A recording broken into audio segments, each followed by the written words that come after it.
Yo, paduts number 4. So, ito yung problem natin. Tapos, di-derivative daw natin. Tapos, i-evaluate daw natin sa x is equal to 3. So, game, let's go! Sa unang tingin sa problem, ang maiisip nyo, di ba, quotient rule kasi quotient siya. Kaso, kung gagawin mong u ito, tas ito v, di ba, vu prime minus uv prime divided by v squared yung quotient rule. So, ito yung v, mumultiply mo sa derivative na ito. Kaso, hindi naman yan power rule. Madali sana kung power rule yan. Yung variable niya nasa exponent, kaya exponential yan. Hindi yan power rule. Kaya pagkatapos mo pa yan exponential kasi i-derivative mo, i-distribute mo pa to dyan. So, ang dami mong gagawin. Tapos, ima-minus mo yan, doon din sa multiplication ng derivative nito. Tapos yan, i-distribute mo na naman yan. Tapos, di-divide mo sa v squared na ito. So, ang haba-haba, kaya wag natin yun gawin. Hanap tayo na mas madaling paraan. I-observe muna natin. So, ito 5, tapos ito 25. So, hindi sila parehas. Pero paras sila ang naka-raise sa x. Pero alam mo, yung 25, malapit din sa 5. Naka-squared lang yung 5 para maging 25. So, gawin natin tong 5 squared kasi parehas lang naman ang 5 squared sa 25.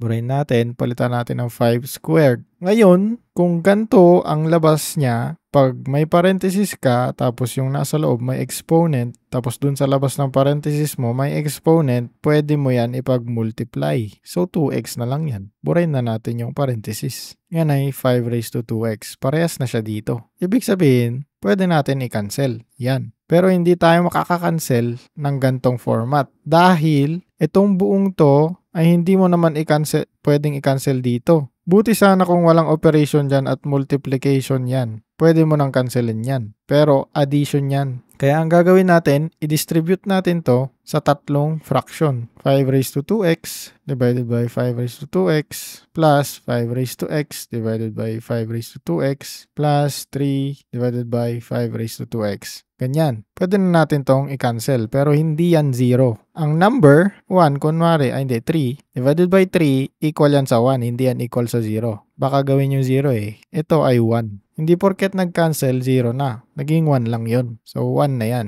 Next, ito naman. Papag-minusin lang natin yung exponent niyan kasi sa rule ng exponents, x raised to n divided by x raised to m ay equal sa x raised to n minus m. So, ito yung n, ito yung m, minus mo lang. Ganito yung kakalabasan. Yung 5 mo yung x. So, yun ang gagawin natin. So, copy natin dito sa baba. 1 plus 5 raised to x minus 2x. X minus 2x. Pwede natin yan pag-minusin kasi para sila ng variable. So, yan ay negative x. Negative x. Plus, ito naman. So, walang variable dito sa taas, si 3. Anong gagawin natin dyan? Meron ding rule sa exponent na ganito. 1 over x raised to n ay equal sa x raised to negative n. Pwede ring x raised to n ay equal sa 1 over x raised to negative n. So, kung andito, ibaba mo, maging negative ang exponent mo. Kung nasa baba, itaas mo, maging negative din ang exponent mo. Ganun lang. So, itong nasa baba, itaas natin, gawin natin negative yung exponent. So, 3 times 5 raised to negative 2x. Ayan. O mas malinis na tignan. Madali na lang siya i-derivative. Okay, derivative natin to. 0. Constant lang yan eh. Plus yung derivative neto. Hindi yan power rule kasi yung variable mo nasa taas. So, ang gagawin natin dyan, yung exponential.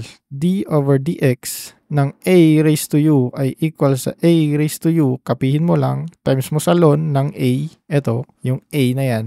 Tapos, ito times mo pa sa u prime, yung derivative ng u. So, gawin natin. Ganyan yung formula. 5 raised to negative x. Yan yung a raised to u natin. Ito yung a, ito yung u. Ln ng a, ito yung a. So, 5, kapihin mo lang. Tapos, multiply mo sa u prime. Derivative ng exponent. Anong derivative ng negative x? E di negative 1. Pero wag na natin isulat yung negative 1. Ilipat na lang natin yung negative na to sa sign ng 5 dito. Kasi pwede mong ipag-multiply yung 5 raised to negative x tapos yung negative 1. So ito ay minus na lang. Plus 3 times. So pag nakita nyo to, baka naisip nyo, product rule yan ah. Hindi. Kasi wala kang variable dito. So constant lang to na minultiply dito. Kaya hindi siya magpa-product rule. Kapihin mo lang yan. Tapos ito ang i-derivative mo. So ganun din yung format to. A raised to u din. Ito yung A, ito yung U. 5 raised to negative 2x ln ng 5 multiply sa derivative na itong exponent, negative 2. Huwag na rin natin isulat, i-multiply na lang natin to dito sa 3. So, ang lalabas dyan, negative 6. Ito, gagawin natin negative 6. Negative 6. Ayan, tapos burahin natin tong 0. Okay, malinis na. Pero pwede tayong maglabas pala. Kasi may ln 5 tayo, tapos ln 5 to. Pwede natin siyang ilabas. Ito, hindi natin pwede ilabas kasi negative x yan, tapos raised to negative 2x naman yung isa. Okay, labas natin. Gamit tayo ng bracket. Negative 5 raised to negative x minus 6 raised to 5 times yan, times to raised to negative 2x. Multiply sa ln ng 5. Yan, tapos na. Derivative mo na. Kulang na lang, i-plug in mo tong x is equal to 3. Kaya ilabas natin yung mayawagang calculator. Okay, kunin natin yung value. Ln ng 5 multiply sa buong negative 5 raised to negative 3 kasi x is equal to 3 minus 6 times 5 raised to negative 2 times 3 close equal may kulang times yan equal yan. Yan na yung sagot. Negative 0.01349. So f prime of 3 parang first derivative